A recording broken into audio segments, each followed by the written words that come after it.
Several of our recent words of the week have been fairly obscure, some of them occurring only once in the New Testament. Today we're going to take a look at a word that is the third most frequently occurring word in the New Testament. It occurs 5,595 times. Let's take a look at our word of the week, the third person personal pronoun, autos. Now this chart may look daunting if you're not a student of Koine, but it's not that daunting. It's pretty simple. What we have here is three genders, masculine, feminine, and neuter, and for each of those there is a singular and a plural in all four of the grammatical cases for nouns. So the nominative case showing the subject generally, the genitive case showing possession or relationship, the dative case tending to show the indirect object, and the accusative case showing the direct object. But this is simple. We're just going to go down through the masculine singular quickly to just flesh it out. Autos is he, the subject. Autou would be of him or his, genitive showing possession. Auto in the dative, to or for him, and then auton in the accusative, him, the direct object of a sentence. Then there are the plurals, and it goes through the other genders as well. The case is determined by the function in the sentence. The gender and number is the same as the antecedent. What do I mean by that?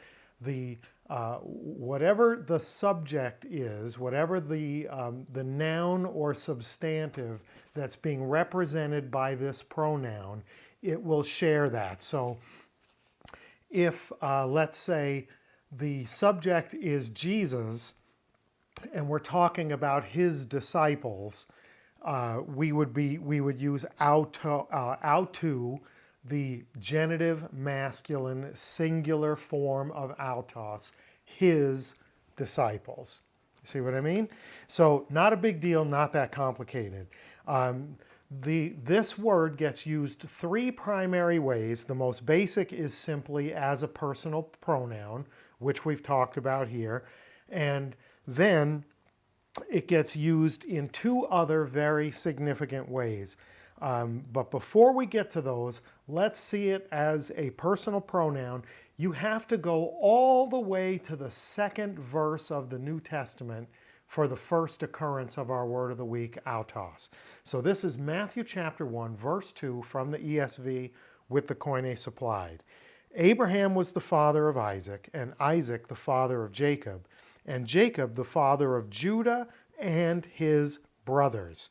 So here we have autou, his brothers.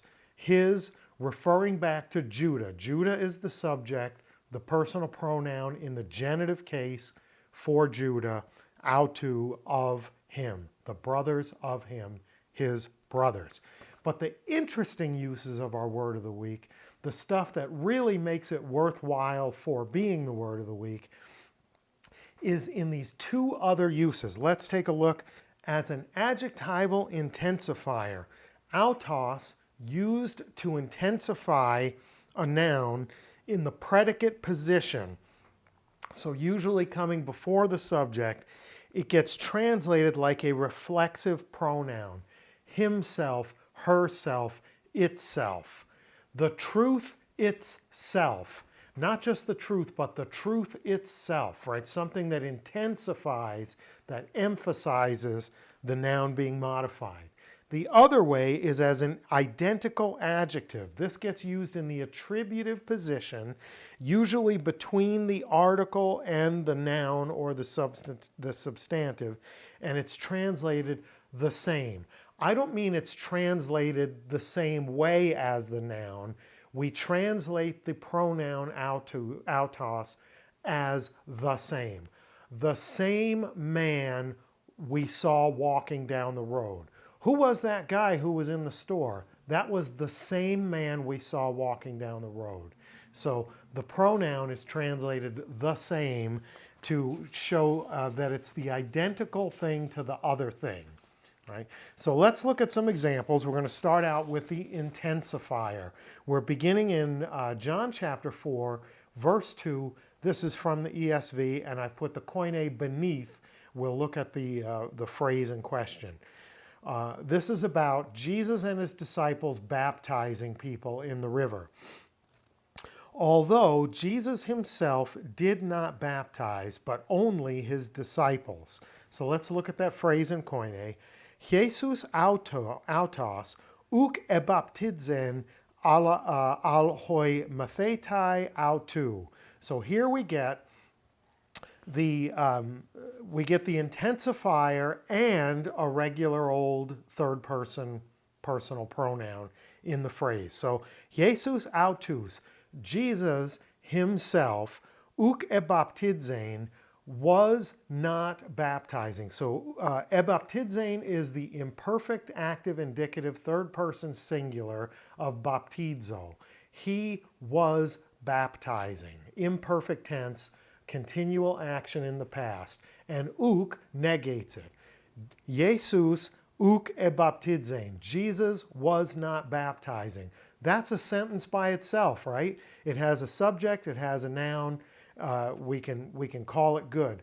But the autos in there intensifies, emphasizes the Jesus' relationship to the action. Jesus himself was not baptizing, al hoi mathetai autou. Rather, his disciples were. So, great use of the intensifier so that the audience knows that although Jesus and his disciples were there baptizing people, Jesus himself was not baptizing. His disciples did the physical baptizing.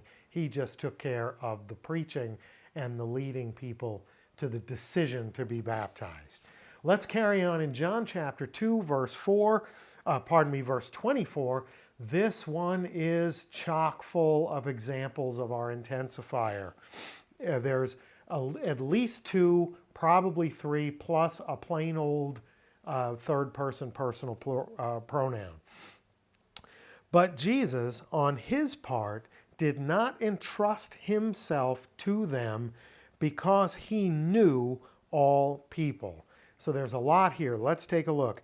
Autos de Jesus, but Jesus himself, uk epistuin, did not entrust auton, himself, autois, this is the dative masculine plural, to or for them.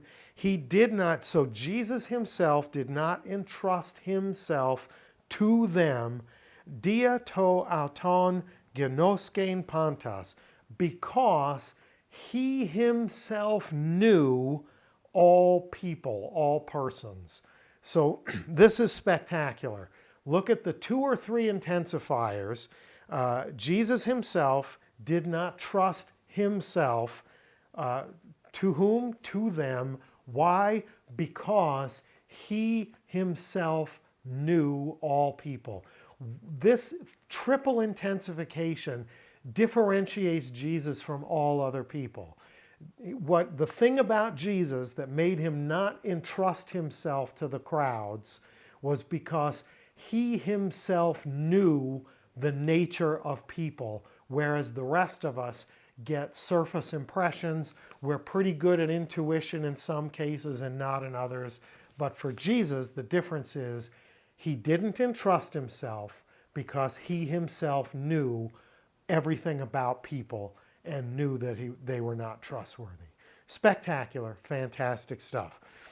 If you want to see more uses of the intensifier, of autos as an intensifier, take a look at 1 Peter chapter 5, verse 10, where it's used about God, and then take a look at also Mark chapter 12, verse 36, where it's used about King David.